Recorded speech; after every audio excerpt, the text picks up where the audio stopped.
This is the Aventon Ramblas, the brand's first ever eMTB and mid-drive motor.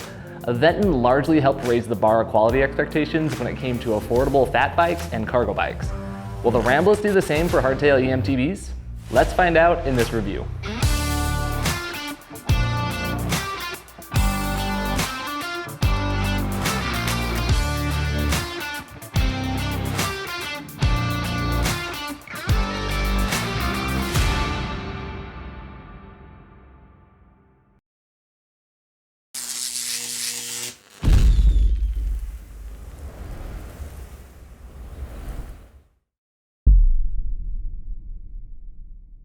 Welcome everybody to another e-bike review here at EBR. If you haven't already, please like and subscribe to keep up with us and all things e-bikes as we give you insights into exciting rides like the Ramblas. Now, the Ramblas is marking a whole bunch of firsts for Aventon. It's their first ever eMTB, their first use of a mid-drive motor, which they helped to create by the way, and it's their most expensive model to date. The last point matters because Aventon is a brand that typically fills out their review scorecard pretty well on bikes at a certain price. So a $2,000 Aventon fat bike will end up with a mix of 8s, 9s, and 10s on what I would be evaluating, while a different $2,000 fat bike might sneak in a few more 10s, but at the expense of scoring a handful of 6s and 7s. There aren't usually many glaring low points with Aventon products, at least where pricing is concerned. So more than anything, I was really eager to see what they'd try to pull off in the hardtail eMTB market at an MSRP of $26.99. Let me start with what I felt were the three biggest takeaways for me. The Ramblas has a new motor, the Aventon A100 mid-drive that they made in partnering with the brand GoBow. It's a 36 volt, 250 watt motor with a peak of 750 watts and a whopping 100 Newton meters of torque. The nominal wattage to torque ratio here has the torque on the high end compared to most mid-drives on eMTBs that we see, and that was perhaps the defining characteristic of the motor for me. It is very torquey and powerful on the climbs. I'm gonna come back to the motor a lot throughout our testing, but my overall thoughts were it was a good motor, and even better considering it's Aventon's first time helping create one instead of simply buying one off of a Bafang or somebody else. Point number two, the frame. Two things that I look at first when a brand gets into eMTBs for the first time. First, are there a lot of sizing options, or would they try and shoehorn riders into only one or two frame choices? And second, did they nail down the geometry in general? Sometimes people try to reinvent the wheel without having sold a wheel before. Fortunately, neither issue reared an ugly head, as Aventon offers 4 different frame sizes for riders 5'1" up to 6'5" to find their right size. And the geometry is what you'd hope to find in a modern day hardtail. The head tube angle is 66.5 degrees across the board with a seat tube angle of 74.5 degrees. Now my size large tester here had a great, for my 6'1" self, a great reach of 455 millimeters. Now the pricing link down below will take you to the Ramblas' page where you can see all the sizing nitty-gritty details for yourself. Now I did have a thought or two on ways to improve the sizing that I'll touch on later, but for a mass-produced $2,700 bike, I was pretty happy to see there weren't any egregious mistakes made here, as a lot of people will be able to pick a ride that'll provide solid comfort and control where sizing is concerned. Not only that, but Aventon makes their own frames, and now with bringing the motor semi under their control too, I think this is a good overall sign from the brand. They aren't just buying separate parts and assembling them for you. They are making them, which will raise the total quality as they're able to test, tune, and solve things more quickly, and they'll be able to make those changes pretty fast too. My third and final point, the value. I've largely been happy with the Ramblas in terms of what you get for what you pay. I'll run through the specs shortly, but just know that it doesn't feel like they skimped on anything. It's all good parts and performance for what you're paying, and sometimes a step up from what I would be expecting. So with all that said, let's see what Aventon was able to provide with the Ramblas. The battery for the motor is relatively large. It's a 706 watt-hour integrated battery with LG cells, and it'll quickly charge up with the included 4 amp charger. The group set is a mixed SRAM one. You have the NX Eagle 12-speed shifter and derailleur on a SX cassette with an 11 to 50 tooth range in the rear paired to a 34 tooth chainring up front. Our large frame comes with 29 by 2.4 inch Maxxis Rekon tires with nice knobby tread, and then on the small frame you get 27.5 inch tires. The brakes are the SRAM DB8 4-piston hydraulics with a 180mm rotor in the rear and a 200mm rotor up front. The fork is a RockShox 35 silver TK spring fork with 130 millimeters of travel. And speaking of travel, the dropper post on the large has 150 millimeters of travel, while the small frame includes a 125 millimeter one. Up in the cockpit, there is a 760 millimeter handlebar or a 720 millimeter on the small frame. On either side, you have lock-on rubber grips, and then over here on the left-hand side is where you have your dropper post lever and the PAS controls. The right side has the SRAM shifter, which is e-bike specific, by the way, so only single click and shifting one gear at a time. Then towards the center is Aventon's display. I thought it was pretty easy to see, and I like the power readout in addition to the speedometer. A click of the pad gets you into some more data, but of course you can get a lot more info in Aventon's app. You'll get some enhanced data like seeing your estimated calories burned or tracking your top speed, but the best part of the app for me was the ride tuning. You can adjust the amount of assistance, torque, and pedal response of all 3 PAS levels. Each rider is different, so having the ability to tailor the experience with the motor to your desired level is awesome in my opinion. From there, the app has some other things to play with, like naming your bike and of course the community features.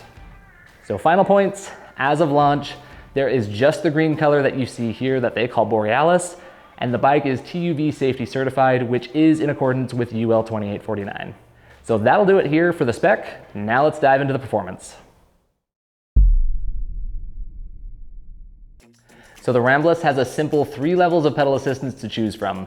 Let's head out to see them in action. All right, so doing the speed test out here on the Aventon Ramblas, and I gotta say, this bike actually pedals pretty easily for an e-bike, going around pretty effortlessly at about 9.3 miles per hour.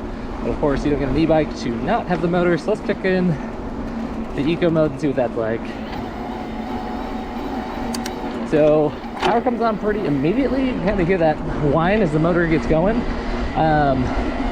You can kind of like feel the help and the assistance kind of at the pedal level. I mean, it starts boosting you forward. I mean, I'm watching my speed climb pretty steadily. I'm gonna move through the gearing as I go, but with that torque sensor, I'm gonna try to maintain the same level of pressure at the pedals, even if my feet start going a little bit faster. But here in eco mode, I mean, gear up one more time. Going about 12.7 miles per hour, still seeing a little bit of power on the, it's got the bar display there showing me power, up to about 13.5 miles per hour. Moving to trail mode, see what that's like. And then again, a little bit more of a push, a little bit more assistance. Able to move through the gears one more time. A little bit more subtle that time, of course, than going from nothing, but I finally up to about 15 miles per hour. And then finally, 15.2. Move into sport mode and see. Now that's a lot different. There's a pretty good boost. The power in sport mode. That's probably going to push me on up through the remaining gears here. And yeah, sure enough, hitting 20 miles per hour, 20.2, 20.3. Yeah, it's a good amount of assistance, a little bit of whine, but overall pretty good sensation. But there is a little bit of a twist to the speed test. Let's talk about that a little bit more back in the studio. Okay, so let's recap those speeds really fast before I dive further into what the twist here was. No motor riding saw me going 9.3 miles per hour with a soft pedal effort. Eco took me to 13.5 miles per hour. Trail boosted me up to 15.2. And finally, Sport got me to 20.3 miles per hour. So here's the thing. What I just gave you was the factory settings, but as I mentioned before, you can tweak the system to make each level of assistance a little different so you could get some more speed out of it if you like. The acceleration profile is largely in your control and the output feels fairly nice and intuitive. I noticed in sport riding that sometime it felt like instead of a clean multiple of my effort, it would maybe be a bit higher or a bit lower. It's kind of like it was giving me 95% or 105% instead of exactly doubling my effort at 100%. So there's a little room for improvement, but it's the type of thing I don't think most people will notice. My main speed test takeaway, the speed levels are nice and the control you have over them thanks to the app is even better. The range test is where my expectations were the highest for the Ramblas. A 250 watt motor with a 706 watt hour battery is proportionately pretty large on the battery side. So to see what sort of mileage that translates to, we did 2 range tests with one in eco mode and one in sport, here on our local paved bike paths.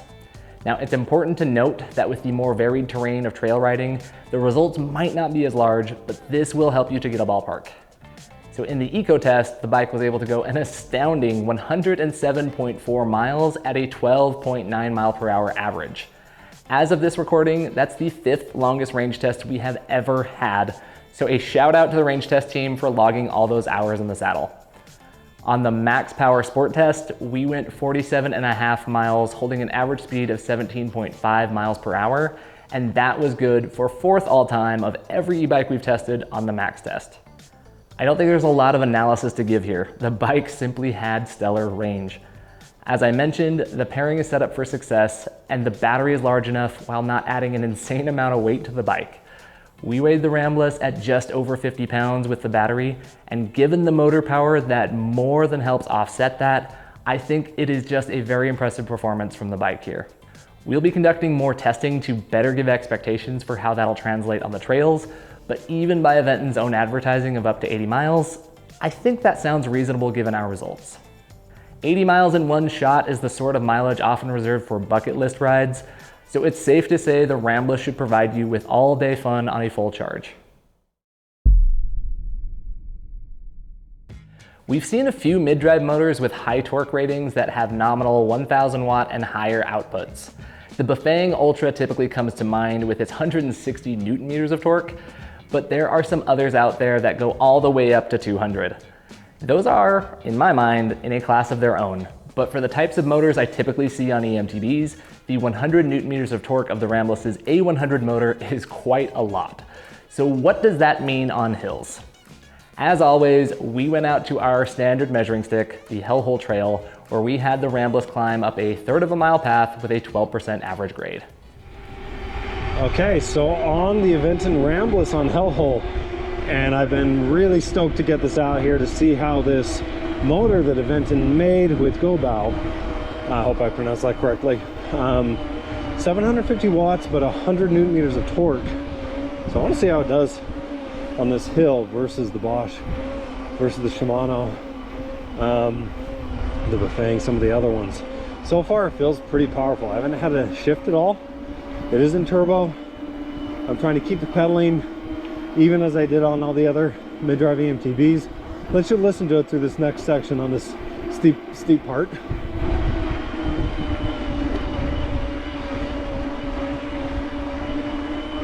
So yeah, held 13.2 miles an hour through there. Motor feels pretty consistent, pretty smooth. The noise level, it kind of sounds almost like a Bosch to me, where there's a whine. You kind of lose it in the background as you're riding, but you can't hear it. It is definitely louder than like the Specialized 2.2 motor. And so, definitely climbs well. Let's go to the tape and see how this compares to the other brands. So yet again, another really good test result for the Ramblas. Justin made it to the top in 1 minute and 16 seconds. That ranks 3rd across all mid-drives that we have ever tested. Remember the large motors I was talking about before? Those that have 1,000 watt and torque as high as 160 Newton meters? Those were the only two that beat out the Ramblas. The motor can really give you a leg up and make climbing a lot of fun. Of course, just like with the speed, you can change that up to better suit your riding style, but I think the overall capability the motor showed on this test makes it an appealing choice. There's no better way to end the performance section of our review than by taking you out on a ride to see what the Ramblas is like when hitting the uphill and downhill of the local trails. All right, so this is where the rubber meets the dirt in this case. This is the Aventon Ramblas field test. And I've been riding this bike out here on our local trail by the office the last few days. I've been having an absolute blast. I mean, there's a lot I like about how they've done to set this up for riders in terms of fit and just the overall feel. So let's kind of dive back into some of that spec to talk about how it just adds up on the road. So let's start with just the basics. I mean, like I've mentioned before, it's got the up-to-date modern hardtail geometry that I expect to find. 66.5 degree head tube angle, 74.5 on the seat post. Feels good both going uphill and downhill. And then I really like that Aventon came out with 4 frame sizes. I mean, they own their own manufacturing, they make their own frames. Why not go with multiple sizes so riders can get a good fit? When it comes to sizing, you never want to reach too much, you don't want to feel cramped. That can kind of compromise how you feel in terms of control when you're out here on some of these, you know, rougher trails. And so having 4 sizes I thought was a total win. I'm going to speak mostly to the sizing of my large frame, but I'll shout out the other ones so I can remember them. But you know, for me, I'm a 6'1" rider. I got a 455 millimeter reach here on a 760 millimeter handlebar. I mean, overall, I feel pretty at home in the saddle. Sometimes I maybe like to go a little bit wider to a 780, but I mean, there's nothing wrong at all with the 760. That's just probably more my personal preference. So if you get the small size frame, you do get a 720 bar on that one. Now also helping people with the sizing is the dropper post. So it's 150 millimeters of travel there with 125 on the small frame. I was maybe a little surprised that the extra large frame did not go all the way to 175. I think 150 you'll be able to get by, but you know, 6'3", 4 or 5 riders, maybe the 175 would have been a little bit better, but you can always get out and tell and swap that out later if you need to. And then let's talk a little bit about just the overall comfort. So I mean, up front we have the RockShox 35 TK Silver. It is a spring fork with 130 millimeters of travel. Performance-wise, I think it's been doing great. It's got a good amount of stiffness. It's been taking a lot of the punishment of these trails that I've been on the last few days. I don't really have any issues with the performance. I think there's just, you know, if I get a little bit nitpicky and gripey, it is a non-adjustable fork when it comes to compression. So that's something you gotta be aware of going into it. Now for me, I'm 235 pounds. And at that weight, I've got about 30 or 35% sag in the fork, which is about spot on for what I'd want to be riding at. But just understand that if you're a rider who is heavier than me, it might have a little bit more sag in it than you would prefer. If you're a lighter rider, it just might not be able to, you know, be dialed in to a place you'd want it to be. So that's, again, the only downside there is a little bit lacking in its versatility, but for a $2,700 e-bike, you know, you're always gonna have maybe 1 or 2 things you want to change. And in fact, there is just one other thing, so let's talk about the tires. So I'm riding around on Maxxis Rekon 29 by 2.4 inch wide tire. You get 27.5 on the small frame. It is a tire, I mean, I've tested it quite a bit at this point on this bike and several others that we've had. It's a tire that I like. It's got good grip. I mean, when I pick my line, it has no trouble helping me stay to that line. The only thing on this one, kind of going back to that versatility point I made before, it is not tubeless ready. So you do have to understand that if you get a Ramblas, at least out of the box, it's not a tubeless ready system. It's probably something you could remedy with some rim tape. We'll just be aware of that. It does have pretty good puncture protection overall though. I think we've put a collective 250 or 260 miles on the bike at this point, and we've only had 1 flat, which in our notoriously thorny desert locale in southern Utah, I mean, that's not bad at all. And then finally, let's talk about the motor. Aventon's first ever motor, this A100 that they're designing with the help of GoBow. I think it's actually a lot of fun. So here in southern Utah, if you're not mountain biking already, you're probably mountain bike curious. And I think this bike and motor is something I'm going to be able to easily recommend to people who are maybe a little bit newer to mountain biking or more intermediate. Reason being that 100 Newton meters of torque here, it is just very powerful on hill climbs. So if climbing some of the steeper hills feels like a bit of a daunting challenge, that is something that you can absolutely have confidence in, knowing that this thing does have the power on tap when you need it to keep up with the pack and climb some hills. And it's not going to be limited to just me recommending it to beginners or intermediates, because again, you do have the ability to adjust the power output. So if you want more of a challenge, you can dial that in the app to set it up for the amount of power that you would like. And then just again, the overall, what that kind of speaks to me in terms of where I think Aventon is heading as a brand. They're making their own frames, now they're helping design their own motor. I mean, in theory, the quality control should get better. The customer service should be more responsive. They're gonna be able to make adjustments to this quicker down the line. And I mean, it is connectable via, you know, the app, so it is capable of over-the-air updates as well, just like what that kind of says for the longevity of the motor and of the bike total. So plenty of power, as you can see. I mean, I'm on the uphill portion of my climb, able to talk to you guys pretty easily. It's been doing a good job But I'll see if I can hunt out some steeper areas to really show off its total power. All right, so here's a couple of steeper sections to climb, so should be a good example to show off what that motor can do when you're pushing it at full power. And then just to give further context before I get into it, my car has been in the shop all week, so I have been biking literally everywhere.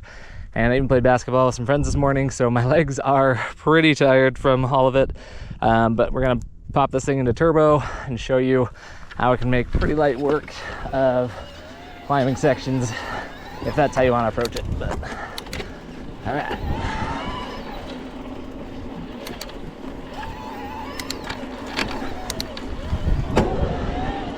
This first little section here, that was up and over pretty easily. Then as we approach this next one, shift the gearing one time. I mean, as you can see, up and over with not a serious amount of effort. It's a very impressive, good, powerful climbing from a man with some pretty well worn out legs. But not only does it climb well, but you feel in control on the climb. And mountain biking to me is all about how in control you feel. And I think the Ramblas does a good job. So, all right, so the one thing that I have not spoken a lot about so far in the review is actually the brakes. So this is the SRAM DB8 hydraulic disc brakes with 4 pistons, 200 millimeter in the front, 180 here in the rear. If you've seen some of our reviews before here at Electric Bike Report, you know that ordinarily we kind of bust out some cones and measure this. As we've been kind of like toying with that on the eMTBs, the more we think about it, it's just not the best indicator of how well it performs. I mean, it largely just kind of comes down to control. You know, do you have it or do you not? These DB8 brakes, they've got good amount of modulation, so when you can control how much stopping force you're getting, and it does just feel like you do pretty good, get good control, and it adds to that overall feeling of like it's a good total quality package, just in terms of, you know, how much performance you're getting out of the parts on this bike. So I'll kind of perform a little bit of braking here on this downhill section, and then I'll just ride it to the bottom and kind of like show you the full downhill experience here on the Ramblas. So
I think you saw it on display, but again, I'm just pretty happy with how the Ramblas didn't skimp on anything. In the overview, I mentioned how Aventon often fills out the scorecard pretty well, and I think here's where you see that coming into play yet again on the Ramblas. We've tested other bikes in this price range that didn't include the same bevy of features. Typically at these prices, you start to see name brand stuff on almost all of the parts, but there are still differences on the Ramblas where you're getting a little bit more for your dollar. You're getting 12 speeds instead of 9. You get a 200mm rotor up front instead of a 180 on front and back.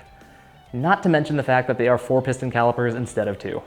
I have no clue into the margins Aventon is getting on this bike, but the point I'm trying to make is I think you actually do get quite a bit for the money that you're paying here. I brought it up on the ride, but the lack of compression adjustment and the fact that the tires aren't tubeless ready are maybe the only detractors. But also, I don't think either of those warrant scaring somebody off from considering the Ramblas either. It's just me getting a little bit greedy and wanting more. The bottom line, count me as impressed with the value here for the parts that you get and how they feel when you hit the trails riding around on the Ramblas. All right, so I wanted to give you a more detailed look inside of Aventon's app. Pairing it to your bike is pretty easy. You just access the main settings from your bike by holding the plus and minus button on the pad, and then it'll pull up a QR code down in the settings where you can pair it with your bike. From here, it'll open up into the Aventon dashboard where you can see some very basic data. It's got my total cycling time, the odometer, and even in the bottom right-hand corner, it shows where I've reduced CO2 as compared to if I were driving around on a car. As you move over to the record tab, that's where you can record specific workouts, specific rides. You can break that down by day, month, or year. And then, of course, that big yellow go button is how you would start a manual one to log a specific trip. Moving over on the Discover tab is where you'll see some of Aventon's community building features. You'll see things like people sharing some of their experiences, asking questions, or even bragging about a particularly long ride they were able to get in. The Me tab is where you can earn some medals for riding, as well as access Aventon's library of other helpful content. But the one thing that I wanted to focus on a little bit more is actually back on the dashboard and in the enhanced settings. From here, you can name your bike, adjust things like the screen brightness or the auto power off. You cannot adjust the speed beyond 20 miles per hour. It is class 1 limited and the motor won't go beyond that. But down here, these last two tabs are the most interesting to me. There is one for firmware updates, so you can come through here and check to make sure you have the latest firmware and adjustments from Aventon. And then of course, ride tuning. So this is the detailed view and breakdown where you can come through and adjust the amount of assistance to your preference. That'll affect the overall speed, the amount of torque given to you while climbing, and the pedal response across all three of Eco, Trail, and Turbo. And you can really play around with this to dial it in however it is you want to ride. And of course, you can apply that to the bike and save it to the cloud. So overall, it's really awesome and enhanced settings that just give you a little bit more optionality to control your ride.